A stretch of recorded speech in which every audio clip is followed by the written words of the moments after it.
ఆత్మ యందును దెయ్యముల బోధ యందును లక్ష్యముంచి విశ్వాస భ్రష్టులగుదురని ఎంత శ్రేష్టమైన విషయం రాయబడి ఉంది ఇక్కడ. అంటే ఎంత దినాల్లో ఉన్నాము, కడవ దినాల్లో ఉన్నాము. మన విశ్వాసాన్ని కోల్పోయే దినాల్లో ఉన్నాము. విశ్వాసం కోల్పోవడానికి, విశ్వాసం విడిచిపెట్టడానికి, విశ్వాసం భ్రష్టులమైపోవడానికి దెయ్యముల బోధ రాయబడి ఉంది. అంటే అబద్ధ బోధ, మిథ్యా గట్టి బోధ, మిథ్యా గట్టి ఉపదేశం, కల్పన కథలు, కొడుపిత గట్టి కథ, బైబిల్లో లేని బోధ, బైబిల్తో ఇలా గట్టి కథ, వారికి సొంత బోధ, అవి సొంత గట్ట వేణి గట్టాయి, కల్పించుకునే బోధ, ఇచ్చి కల్పన వేణి గట్టి కథ. ఈ అంత దినాల్లో మనం చూస్తూ ఉన్నాం. ఈ శిశుకాడత నూనె పెట్టాయి. మనం ఎంతో మంది మనం చూస్తూ ఉంటే దేవుడి వాక్యాన్ని వాక్యానిగా బోధించకుండా వాక్యాన్ని వక్రీకరిస్తూ వేరే వేరే బైబిల్లో లేనివి బైబిల్ తో ఇలా గట్టాయి ఉన్నట్టుగా బోధిస్తున్నటువంటి బోధ, ఇలాంటి బోధ అనేది ఉపదేశం మన యొక్క విశ్వాసాన్ని విడిచిపెట్టేటట్లు చేస్తుంది. ఏదంటే పిస్తులకి కీ మన ఇలా మనం చూసుకుంటూ పోతే చాలా మనం చూస్తాం.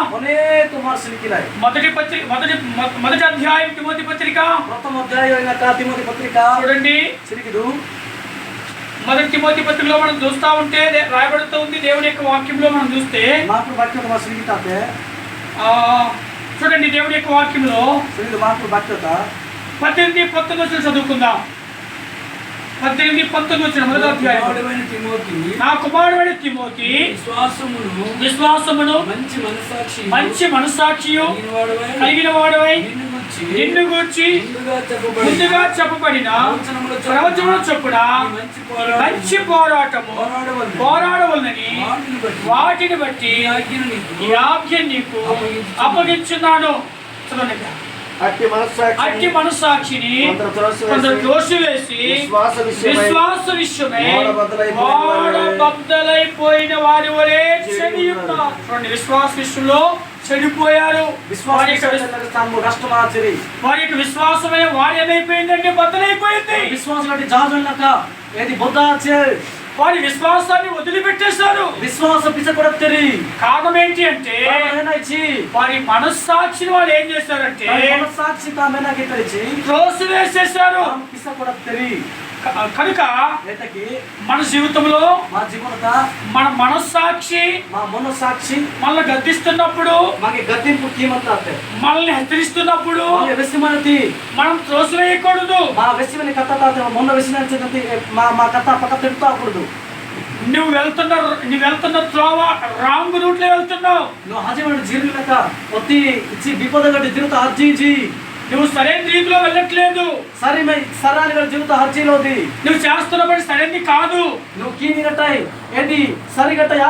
నువ్వు అక్కడికి వెళ్ళకూడదు, హల్లాకూడదు, నువ్వు అది చేయకూడదు, నువ్వు అలా ఉండకూడదు, నువ్వు మొన్నకూడదు అని నీ మనస్సాక్షి గద్దిస్తున్నప్పుడు, మనస్సాక్షి నీకు గద్దింపు కీమని తర్వాత దాన్ని త్రోసివేసావు అంటే నువ్వు విన్నాతే నీ విశ్వాస విషయంలో నీ విశ్వాస విశ్వత నీవు తొలగిపోయావని, నువ్వు ఏమిటి గాడ్చాది ఎక్కువైతాది విడిచిపెట్టావని అర్థం. నీ విశ్వాసం విసపడితే అర్థం అవుతాయి.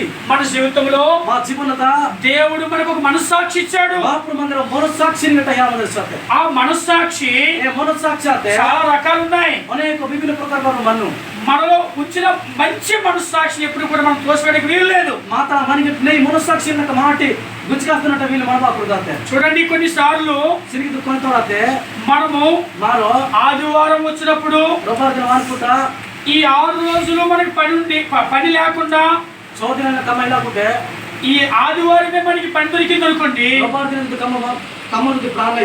మనం ఏం చేస్తామంటే ఈ 6 రోజులు పని లేదు, ఈ ఒక్క రోజు పండుగ దొరికింది, ఈ ఒక్క ఆదివారం పోగొట్టుకుంటే ఏమైపోయిందిలే, ఈ రోజు ఇచ్చి మందిర్ తాలా తేనా ఇచ్చి ఏనాత జే నొట్టు హత్తురి మళ్ళీ ఆదివారం చూద్దాంలే ఓర్ రొబ్బర్ సిరికిలోవా ఈ ఆదివారం మనం పనికి వెళ్దాం అని చెప్పి ఈ రొబ్బర్ మర కమ్మతి హన్నో మనం అనుకుంటున్నప్పుడు మన నడిపిపోతా మన మనస్సాక్షి మా మనస్సాక్షాత్ మనకు గద్దిస్తూ ఉంటది. వెస్సి మన కొన్నుడు గద్దింపు ప్రేమ ఏమని గద్దిస్తుంటదంటే ఏన చేసిన మిలిచి నువ్వు చేస్తున్నది తప్పు, నువ్వు కీనడ తప్పు ఈ రోజు ఆదివారం, ఇది రొబ్బర్ దిన ఈ రోజు ప్రభు దినం. ఇది మా ఇందు మా